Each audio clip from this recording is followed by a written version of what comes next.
Moi, un jour, il y a des personnes qui me disaient, tu souris trop. Tu postes une photo, tous les jours, tu es en train de sourire. C'est quoi ça? Un homme ne sourit pas comme ça. Il dit, mon Dieu. Il te dit que je suis un homme. Je suis Numbissier Claudel Jouet, je ne suis pas un homme. Comment tu dis qu'un homme ne sourit pas comme ça? Si ta vie est difficile, lis-le seul. On n'est pas obligé de lire au même moment. Moi-même, j'ai mon heure que je lis. Parce qu'en fait, moi, j'estime qu'être stoïque, c'est la meilleure manière de vivre. Parce que tu relativises tous les problèmes que tu as. Quand tu as un problème, tu te dis que là, c'est une opportunité d'apprendre, de m'améliorer et de surtout comprendre que la vie est faite de haut et de bas. C'est normal. Parce que si moi, je commence à raconter mes problèmes à quelqu'un ici, il va se demander, mais comment tu es encore vivant? Comment tu fais pour marcher encore? Parce qu'en réalité, votre réussite aura de manière proportionnelle des challenges et des échecs qui sont proportionnels à votre réussite. C'est pour ça que j'ai fait une vidéo dans laquelle je disais que personne n'est riche. Parce que pour moi, le concept de la richesse, c'est un concept qui n'est pas africain, qui est occidental. Parce que chez nous, on se dit que tel est milliardaire, tel est multimilliardaire. Bon, pourquoi il ne paye pas le salaire de ses employés? Et je ne comprends pas. On dit que quelqu'un est multimilliardaire et ses employés ont 6 mois d'arriérés de salaire. Pourquoi il ne prend pas une partie de ces milliards pour payer? C'est parce qu'il y a d'autres problèmes que vous ne comprenez pas. Qui ne peut pas aussi venir expliquer comme ça à la télé. C'est dur. Il n'y a pas de riches. Est-ce qu'il y a des riches dans un environnement où un document peut te rendre pauvre du jour au lendemain?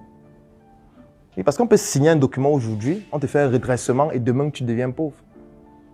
On peut t'avoir donné un agrément qui te permet d'exploiter une exploitation ou je ne sais pas trop quoi, et puis demain on t'enlève ça et tu redeviens pauvre directement. Ça veut dire qu'en fait la richesse n'est pas le bien que tu as. En tout cas pas matériel, ni financier. Parce que du jour au lendemain, il peut y avoir un coup d'État et puis les banques font faillite, tout l'argent que tu as dans ton compte finit, puisque les banques ont fait faillite. Tu peux avoir l'argent à la maison brûle et tout l'argent disparaît. Tu peux avoir des immeubles et on signe un document et tu payes tous tes immeubles du jour au lendemain. Ça veut dire que la richesse, en fait, ce n'est pas ça. La richesse, ce n'est pas cet argent. La richesse, c'est l'humain. C'est la relation qu'on a avec les gens. Parce que c'est ça qui peut permettre de se réinventer. Donc, si quelqu'un estime vraiment qu'il est riche, il faudrait qu'il ait une relation agréable avec les gens. Une relation dans laquelle chacun essaye de faire progresser l'autre dans ce qu'il fait. Et cette relation-là, c'est ça qui nous permet, par la suite, de pouvoir nous développer. Ce n'est pas l'argent. L'argent, c'est une partie. Donc, si vous vous concentrez sur l'argent, un jour, ça peut disparaître facilement. Quelqu'un peut voler. Vous pouvez vous marier avec une femme et puis c'était sa stratégie pour s'accaparer de vos biens. Et puis vous devenez pauvre. On connaît combien d'artistes, combien de musiciens, combien de footballeurs qui du jour au lendemain sont devenus pauvres. Sans abri, mendiants. Ça veut dire qu'ils n'avaient pas concentré leur énergie sur la véritable richesse qui est humaine, qui n'est pas matérielle, qui n'est pas financière. Ça, c'est aussi être stoïque. C'est qu'à un moment donné, tu comprends aussi que les gens peuvent venir dans ta vie et partir. Ce n'est pas que tu es malchanceux. C'est que peut-être c'était juste une étape de leur vie. Pourquoi pleurer? Parce qu'une fille t'a barré. Pourquoi? Sur Internet, actuellement, les gens pleurent.